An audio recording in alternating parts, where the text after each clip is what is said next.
એક દી એક ભાઈ મને કે ધીરુભાઈ કાંઈક એવું કામ બતાવો માનવતાનું કે ઇતિહાસના પાને મારું નામ રહી જાય. મેં કીધું ભાઈ એ તો કોક માટે થઈ અને તમે કદાચ મરી જાઓ એટલી મહેનત કરો તો અમર થાય. આપણા માટે કાંઈ આપણે કરી છૂટીએ એ કાંઈ મહત્ત્વની વાત નથી.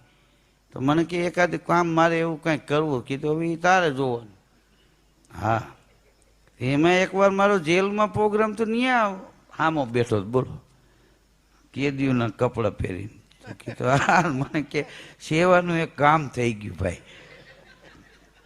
મેં કીધું સેવાના કામમાં જેલમાં આવવાનું હોય કે ભાઈ આમાં આવી મને ખબર નહીં. એ કે બંગલો હળી ગયો એક શેઠનો. હા, બંબાવાળા ન આવ્યા ને ત્યાં હું પૂગી ગયો ને બંબાવાળાએ સીધો પાઇપનો ઘા કર્યો એ મેં લઈ લીધો.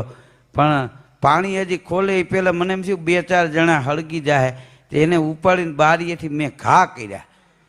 હા, અને પછી ખબર પડી કે એ બંબાવાળા હતા. જે ઠારવા આવ્યા હતા એના કા કરેલા. હા, એમાં મને કે ભાઈ આ 10 વર્ષની પડી. હા, 6 તો કપાઈ ગયા અને તમે આવ્યા હતા. હવે મને કે રોકાઈ જાવ તો મારે એટલો ટેકો થઈ જાય, વહમું ન લાગે. પાણીના રેલાની જેમ જેલ કપાય. કીધું તારે કપાય, મારે કાંઈ એમાં મારો વાંક ખરો? મેં કીધું અમે ઘેરે કહીને આવ્યો હોય પાછા આવશું.